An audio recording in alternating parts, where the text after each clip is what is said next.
All right, hello beautiful people. My name is Shaniqua and you are watching my channel, What Shaniqua's Into. Today we are going to do a collective tarot reading to get some guidance for the weekend. Today is Friday, July 31st, 2020, and we're just going to do a simple 3-card spread that I made called Gift, Goal, Go.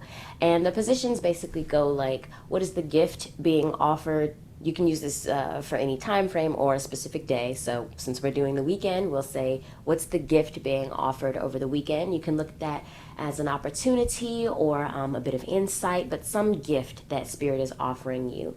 And then the middle position is goal, which is what exactly is the goal of giving me this gift or giving the collective this gift? What is the highest or utmost desired outcome from us working with this energy? And then the final position is go, which is essentially an advice position. Now that I know what gift or energetic theme I'm working with this weekend, and I know the ultimate desired outcome from that gift being received from Spirit, what's the first action step that I can take to actually utilize it and reach that goal? So it's a pretty simple 3-card spread, but I find that it gives a lot of information. Sometimes I pull this just to start my day off, and sometimes, like I'm doing right now, I'll pull this spread for a given time frame or even a project or something like that. So it's really versatile, and I thought I would showcase it here. So today we are using the Starseeker Tarot by Nikki Ferrata of the Van Mystic. You might have seen these cards on my channel before. I've used them a couple times in videos, and I really, really like them. They're very pastel, super inclusive. And I don't even like to use inclusive to describe this deck because it doesn't feel like the brown folks were thought about. It just honestly feels like that's what she drew. And it's very, very balanced. It's not like, oh, 8 cards have brown people out of a 78 card deck. I mean, it's really, really lovely. And if anybody's interested in a full review on this deck, definitely let me know and I will film that for you guys. But let's go ahead and shuffle up and get the deck nice and mixed. I've honestly been shuffling this deck like all night. I just looked over at my bed because when I'm bored, I'll turn on anime or like something to binge, and I'll just take a deck of cards and just shuffle while I'm watching. So this deck is pretty well mixed up. So I'm gonna go ahead and do my 3 riffle shuffles and then cut the deck and pull 3 cards, and we shall see what we got. I think today I'm gonna fan the deck out like I did in my last video on Wednesday. That's how I prefer to pull cards, but sometimes I'll just get the sense that I should pull from the top, but the fan is my favorite method.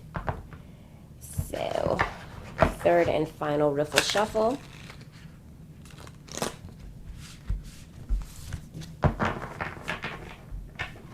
And I'm gonna go ahead and cut into, ooh, that card wanted to jump, into 5 piles, reassemble, fan out, and pull 3 cards for the spread. So let's fan the deck. All right, and what is the gift that is being offered to the collective this weekend? This card's jumping out at me, so that's our gift. And here's our goal. And go, go, go, go, go. This one caught my eye immediately. Okay. So let's reassemble the deck into 1 pile so we can pull our context and the deeper lesson offered if need be. All right, gift. Gift, we have King of Cups, and this is a repeating card from last week. Goal, we have 7 of Wands, which I think is also a repeater from last week. And okay, go is 4 of Wands. So this is water and fire in the king, because kings in the tarot are all ruled by fire plus the energy of their suit. This is King of Cups, so cups are water, kings are fire. This is water and fire together as our gift. The goal is a fire card because it's from the Wands, and that's the 7 of Wands. And then go, our action card, our advice, is the 4 of Wands. So we were talking earlier in the, I can't remember if it was from this week or last week, but there's a need to strengthen boundaries that like it's a theme that keeps repeating in the collective readings that we're doing here, because I'm starting with the center card, the goal. Seven of Wands is really about defenses. And wands are about passion and projects and desire and motivation and willpower. So it's about defending something that really is important to you, that matters to you. And sometimes when it comes up, it's an invitation to question if the thing that you are defending is aligned for you, or even worth the energy that you're putting up to maintain the status quo, so to speak. But I get this sense that over the weekend, Spirit kind of wants us to drop some of that defensiveness, primarily because the gift is not just with fire, it's also with water. So there's a meeting of willpower and desire with emotion and intuition. And so going to our gift, the King of Cups is really about having a high EQ and empathy and emotional control. Two of the kings in the tarot that can often be described as like cold or detached are ironically the King of Cups and somewhat less ironically the King of Swords. And when I first started studying the tarot, that didn't make sense to me for the King of Cups, because I was like, well, kings are masters. So the master of relationships and emotions and intuition, shouldn't they be expressive with whatever they're feeling? But I later came to understand, because at that point I didn't know that the kings were ruled by fire. Fire, I mean, all the energy, all the elements are powerful, but fire is one of the most volatile. It's one of the most difficult to control and one of the most difficult to predict. So, ruled by fire and water, thinking about it that way, it makes sense why this king is really emotionally reserved. He is a representation of not so much burying your emotions, it's not that, more so detaching from them. The King of Cups is able to, sort of like in meditation, where we're asked to observe our thoughts rather than identify with them, and understand that you are not your thoughts, that your mind is a tool for your spirit in order to control your experience. It's the same thing with the emotions when King of Cups comes up. So if something is happening to make you feel defensive, like we were talking about earlier in the week, if there's someone who's kind of hating or just like dropping little subliminals against you, or discouraging something that you're going after, the gift of the King of Cups is that you can feel any of those negative feels, like if you feel disrespected or belittled or angry, you can feel all of that and maintain a calm exterior because of the mastery of those emotions. And how we can do that, as far as our go card, our advice, is in the Four of Wands. And this is one of the most lovely cards, I think, because its energy is just so positive. This is a card of accomplishments.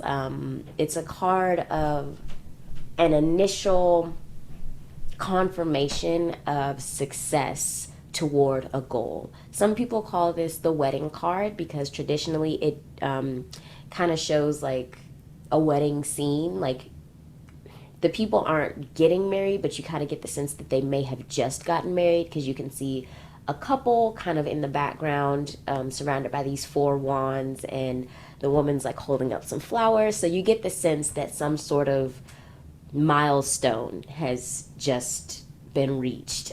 So this could represent anything from a wedding to the birth of a baby to a graduation to even achieving a sense of harmony within your home, because that's also indicated by the Four of Wands. And so really the gift and the go are essentially saying, choose.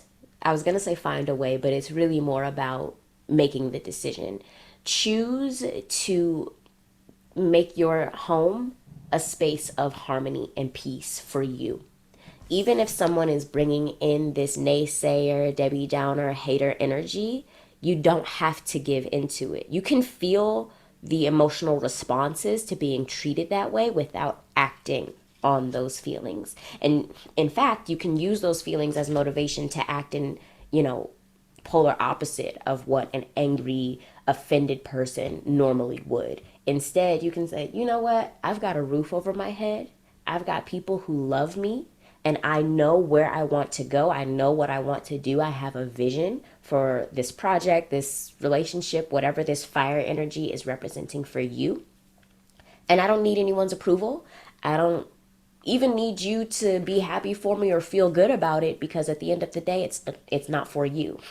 And the emotions and experiences that I'm cultivating at the end of the day are for me, but thinking about that king energy, because kings are influencers and leaders, there's a recognition that I'm doing something for myself, but I'm not going to let this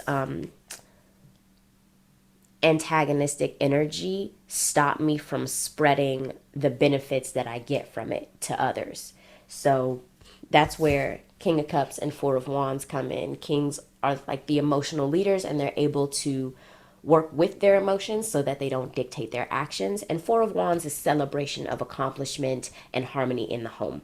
So really this weekend, Spirit is saying, I feel like a lot of us in the collective have done the work to ask ourselves who or what in our lives are not actually supporting us. I think this was from Wednesday's reading. We pulled the Hierophant as our context, and I was saying, this really could be about institutions that you're a part of, in which the accepted norms or the structures that you're used to or have been taught to you and passed down to you are not in alignment with where you want to take yourself. So that could be any type of group. It could be a church, it could be a book club. I mean, it really doesn't matter. But I feel like we've done that work in identifying who or what that is in, our individual experiences, so that collectively there's enough energy supporting us to be that sort of detached or withdrawn, or I don't want to use the word cold, but even a little bit cold toward people who want to get us fired up in a bad way. It's really just the gift of, you can bring that harmony back because you've identified what's taking it away. And I think that's beautiful. That's awesome. It feels a lot lighter than the energy that we were working with earlier in the week, especially because this week was ruled by the Five of Cups and that sense of loss. But I feel like we're getting to a point now where it's like we can accept the facts of the situation and work with them, even if it's a little bit uncomfortable or counterintuitive to what we might have thought we were going to be doing. I feel like that's a really good message, but I'm always curious to see what the context is. So our top card again is the Hierophant. So that goes right back to what I was just saying about the groups that we're a part of that dictate our behavior. Sometimes they're not in alignment with the path that we're on or what we actually want for ourselves. And the deeper lesson offered is death. So this is really a time of transformation and saying goodbye to something that is holding back our collective and even individual evolution. The Death card is really about, I like to think of it as like fertilizer, if that makes sense, or maybe compost is a better word, but it's taking something that has ended its cycle, completed its journey, and using that to feed and nourish the growth of something new. So if maybe you're a part of a group and you have certain responsibilities within that group and you want to distance yourself more, maybe you stop doing whatever it is that your group expects you to do. Maybe you cut ties completely. But I feel like the shift in dynamic of the structures that are sort of expectant of your behaviors is going to cause that death energy to come in, where it could be that people are walking out of your life rather than you excommunicating someone. It could happen either way, but I feel like by strengthening your boundaries and being certain of the treatment that you will accept and you will not, there are going to be people that can't handle it and they're going to exit, either because of something that you do or say or of their own volition. Because it's going back to what I was saying, I believe in Wednesday's video, where some people, and it might have even been Monday's, but I'll link them both up in the cards so you can, check them out and see. But some people don't want to see a wholly integrated, healed, conscious version of you. And they might not even be consciously aware of that. There might not be any, I don't want this person to be stronger. I don't want this person to have better emotional control. They might not be thinking these things explicitly. They might not even recognize that there's something that you need to heal or overcome. It could very much just be that they're used to you as you are, but because no one's going to know you better than you know yourself, you know what you need to work on, you know what your desires are, and if you make changes in your attitudes and your behaviors and even your circle to support those goals, some things that are in your current reality are by necessity not going to be in alignment. So with death, really the lesson here is to allow those things to fall away. You don't want to fight against that energy. Like I said, it's not fun. It's not necessarily comfortable, but we're asked to lean into that discomfort for the long-term payoff of having an environment that's suited to our highest self. So I feel like that is basically what the cards want us to work on this weekend. I feel like that was a really good message. And I'm going to go ahead and end the reading here. If anybody would like to book a one-on-one reading with me, you can go to my website, writingwithtarot.com, which will be in the description on both YouTube and IGTV. Make sure you turn on post notifications if you're watching this on Instagram so you can be notified of all my uploads. I upload collective tarot readings 3 times a week. If you're watching this on YouTube, you know what to do. Subscribe and hit the bell so you can be notified because I upload these readings 3 times a week. And again, thank you guys so much for watching. Leave me some comments. Let me know if it resonated or if you have any questions. And I will see you all in the next video. Have a good one.